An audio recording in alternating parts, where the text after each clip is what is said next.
Hey, what's going on, guys? So I want to give you some advice that's going to pertain to everything you do as far as training goes, but particularly today we're going to be talking about the squat. Now, I did a video about a year ago, and it was called "Squats and Lower Back Pain: Why You Were Taught Wrong."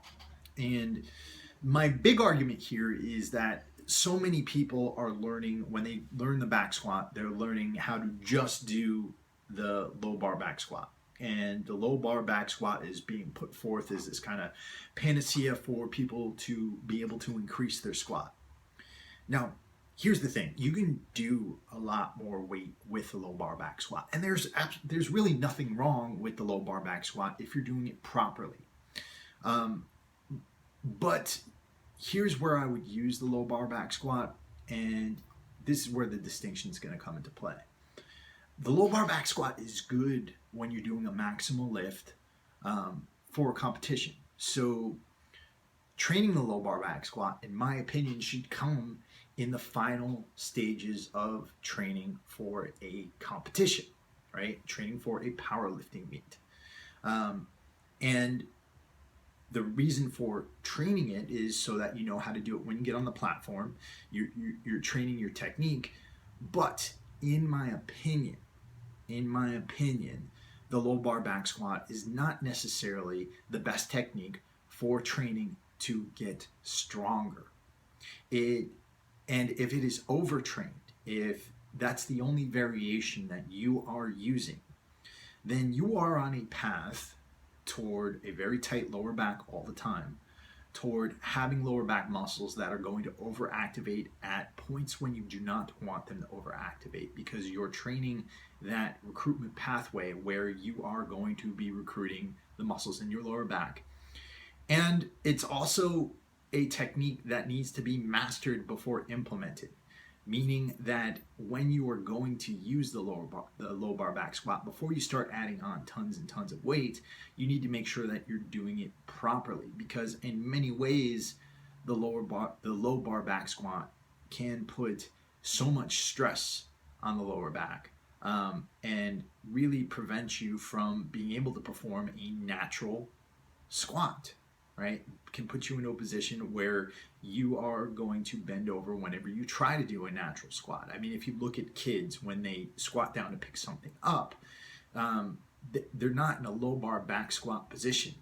You know, if you didn't have weight on your back and you were outside trying to grab something, then you would not want to be in a low bar back squat position, because again, you're overactivating those parts of your lower back. Now, as I said, I don't think that it's a variation that no one should use. I just think that it's good for competition, because you can, if you're trained in it, you could probably do a lot more weight low bar than you could high bar. But let's think about what the point of training is. The point of training is not to lift maximal amounts of weight on the day of your workout. It's to train to get stronger. So let's say you are a power lifter and you are trying to train for a competition. The point of training is to get yourself strong enough on the day of competition, right? So that means that your workouts, the point is not to lift as much weight as you can. The point is to make the body stronger. So in my opinion, again, the high bar back squat is in combination with a good and solid foundation of strength training for the posterior chain, where you're including things like deadlifts, you're including things like Romanian deadlifts and other hamstring exercises. The high bar back squat is a much better way to train for strength, right? It is a much better way to train for strength. Why? Because it leads to a recruitment pattern that's much more favorable for your core strength and much more favorable for creating strength in your body. Now, people are going to ask me, will you get quad dominant? And the answer is this: as long as you are training your posterior chain properly, as long as you are incorporating a good hamstring regimen, no, you're not going to get quad dominant. Now, the other exercise I think that is actually even better than the high bar back squat at creating strength, total body strength, is the front squat, and specifically the Olympic style front squat. Now, some people argue that the California style is better, but this very act of keeping the weight up here, where you have to force your elbows up, that causes you to train thoracic extension, and that builds the strength required for athleticism, the core strength required for athleticism. It builds better posture, and that exercise will help to improve your high bar back squat. Your high bar back squat will help to improve your low bar back squat, right? And so if I were to design a plan for a power lifter, I'd be rotating between those three, but emphasizing the low bar back squat closer to the meat. Now, I'm not the only one in this. There are some very prominent powerlifters who also practice this. I believe Dr. Squat, Fred Hatfield, he was somebody who also practiced this type of thing. I don't think he did front squats, but he would do high bar and then switch to low bar leading up to the meat.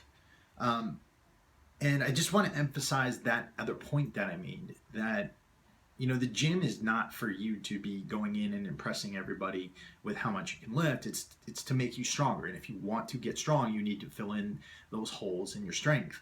And if you're just jumping into a low bar squat all the time, it's quite possible that there are some holes in your postural strength and your core strength that are not going to be remedied just by doing low bar squats. So we really need to start thinking analytically about our strength and realize that just because something allows you to lift more, it's not necessarily helping you to become stronger.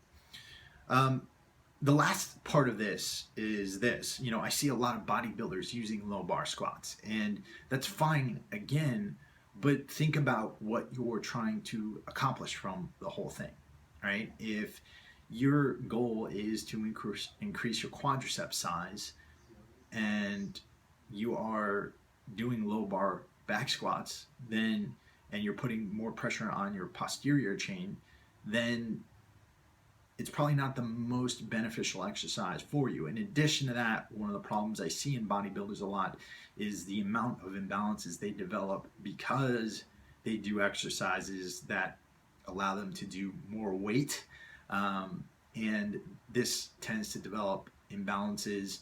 And not necessarily when a lot of you guys say, okay, this is going to cause visible imbalances in symmetry.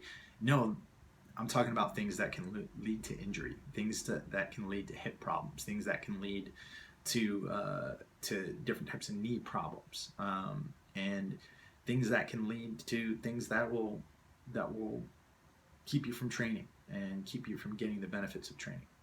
So again, this is my opinion on this stuff. You guys can all research your own stuff. You can all get differing opinions on this. I'm sure there's a lot of them that differ from me, and I'm not the Jesus of training. And as you can see, I'm not I'm not some powerlifting champion. This is my opinion on all this, and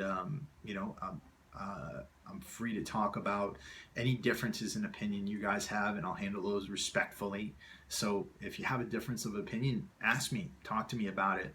I know some people get a little bit passionate about subjects like these, and if you talk to me like a human being, I'll talk to you back like a human being. So whatever you're doing out there, keep training, keep making yourself strong, but never try to fool yourself into pleasing your own ego, because the ego is your enemy when it comes to self-improvement.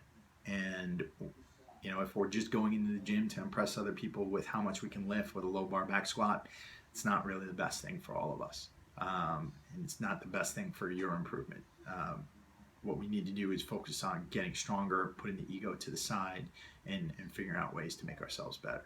So that's all I got for today, guys. If you want more content from me, you can check out the websites in the description box below. We've got some awesome stuff coming up on the Warrior Soul podcast. I got to interview, I think they've become a couple of my heroes in as far as veteran business owners go, and that's Combat Flip Flops. They were just on Shark Tank. They partnered up with Mark Cuban and Damon John and Lori Grenier on Shark Tank, and one of them just did a TED Talk, and a really interesting group of people. And I will be out in Vegas next week for a conference, but may potentially be appearing in different areas over there. So I will talk to you all soon, and have a fantastic week.